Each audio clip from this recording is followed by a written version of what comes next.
I'll have a garlic skim extra hot and water chai, and I really want extra hot this time. All right, can I get an iced cafe mocha? Those are gonna be $5.25. No, I got it. This one's on me. It's only a credit card. So you're off to college and on your own at last. You have a new feeling of freedom, but with independence comes responsibilities. Now there isn't going to be anybody to tell you what to do or who to hang out with. Nobody to tell you how to spend your time and money, nobody taking you shopping or picking up the check for pizza. This is probably your first major experience in handling your own finances. If you're lucky, you have a nice nest egg of spending cash, or maybe a credit card attached to your parents' account, or maybe both. We could just put it on our credit cards. Whatever the case, you've never had this much money around and under your own control. From day one, it seems like a lot of money. Whoa, that's a lot of money. Who cares? I'll just throw it on my credit card. Next thing you know, there's this credit card company that wants you as a new, valued customer. Maybe they made you an offer by mail, or online, or at the bank, or even from some kiosk on the street. They tell you that you're now an adult, and they would like to help you enjoy the benefits of being independent. Free money from me? Could it be true? Did some bank make a mistake? Wow, life is good. Let's eat, drink, and be merry. But what happens when the bills start coming, and keep coming? What then? What happens if you go too far? What happens when you don't use caution with credit? Sorry, there must be a problem with the card. It's been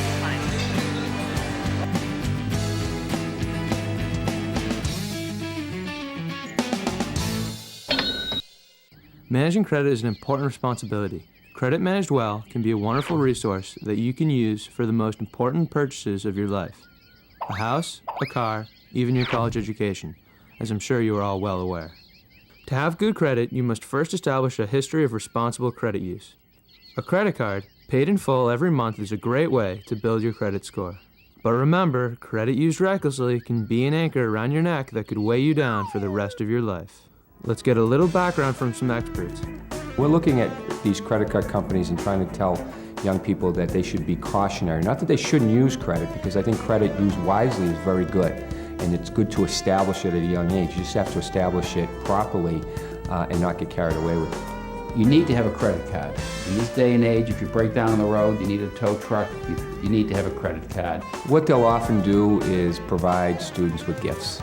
Gift bags, t-shirts, promotional material, maybe free tickets to a concert, or, trying to get them to think, in a sense, that this is free money and you're going to get something for nothing. Most students don't have full-time jobs. They don't have an income that can support using the credit, and they don't really understand how credit works. One of the hardest lessons you can learn is that you can risk your future, you can delay your pursuit of certain things, you can affect your employment by having negative credit history. The credit card industry is quite enthusiastic about people falling behind in their payments. They don't talk about interest. They don't talk about minimum payments and how the minimum payments are never going to get you out of debt, or it's certainly going to take a long time to get you out of debt. The problem is, if you're making the minimum payments and you have only $2,000, if you only make the minimum payments, it's going to take you about 11 years to pay that off, in which time you'll double your payments over that period, the cost of those items. Once you ruin your credit when you're in college, it's really going to affect you when you're, let's say, 30 or in your late 20s, if you want to buy a house, when you go to buy your car. We want young people to be as responsible as they can. If they have the cash to pay for something, they should go, they should enjoy it. If they don't, they should not borrow. Okay, those may be the facts, but you say that can't happen to me. We'll listen to the stories of some people that know firsthand about what can all too easily happen to anybody. My first credit card was through the mail. My first credit card solicitation came to my house. I got my first credit card by going actually online. I got my first credit card from a bathtub store. I ordered one, then that wasn't enough, and then I ordered 2 more. I ordered at least 3 or 4 of them in the mail. At first, I had a very low limit. The credit limit, the first one was for $2,000. The limit was $3,500 to start. And the second one was for $300. They were $500 to $1,000 credit card limits. And the other one was for, I think, $1,000. About every 3 months, they raised my limit until I got up to about $10,000 within the first year of having the card.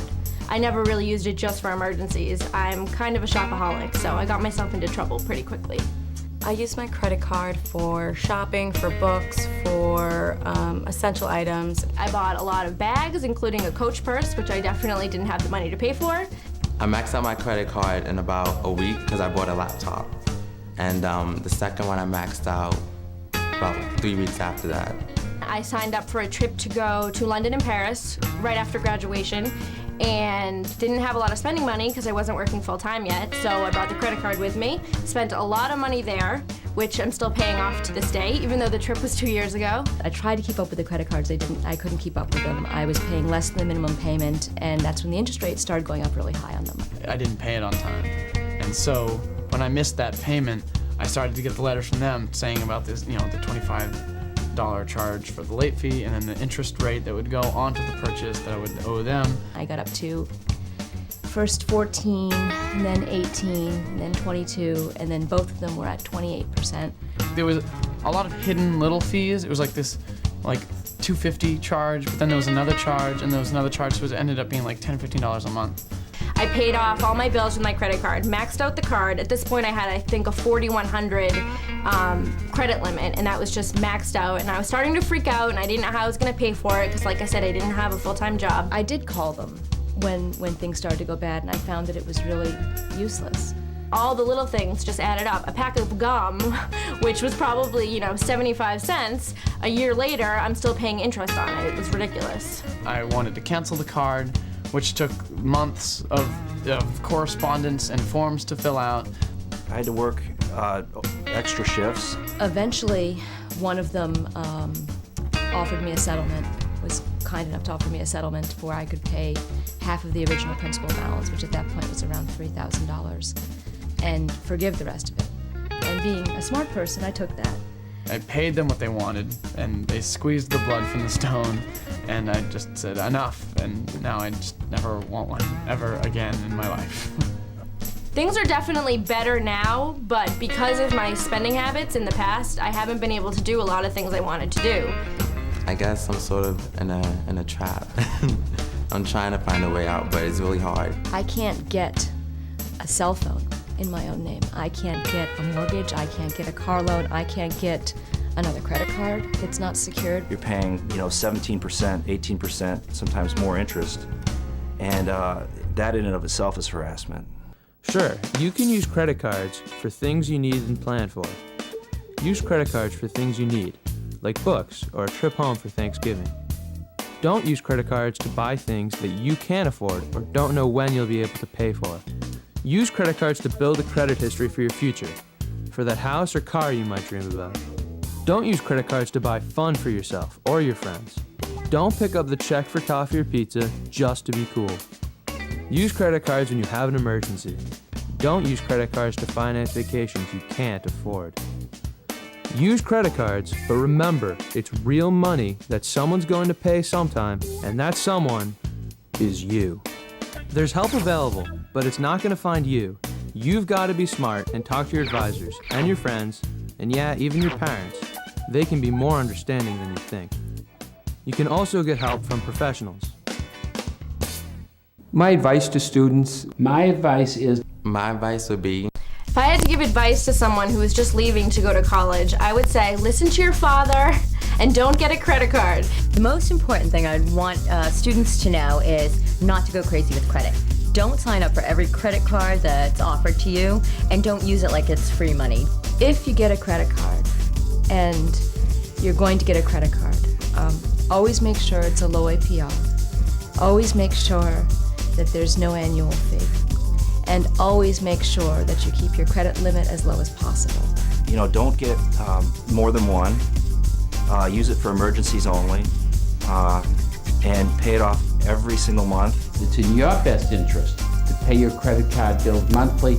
I think it's very important to really make that clear distinction between what you need to get through the 4 years or the year that you're going to college and what you want. Don't fall into the trap of thinking you can get something for nothing, which you can't. There is help for students out there, both before they get into trouble and after, to try to get them out of trouble, and that's what we're trying to bring attention to through this program.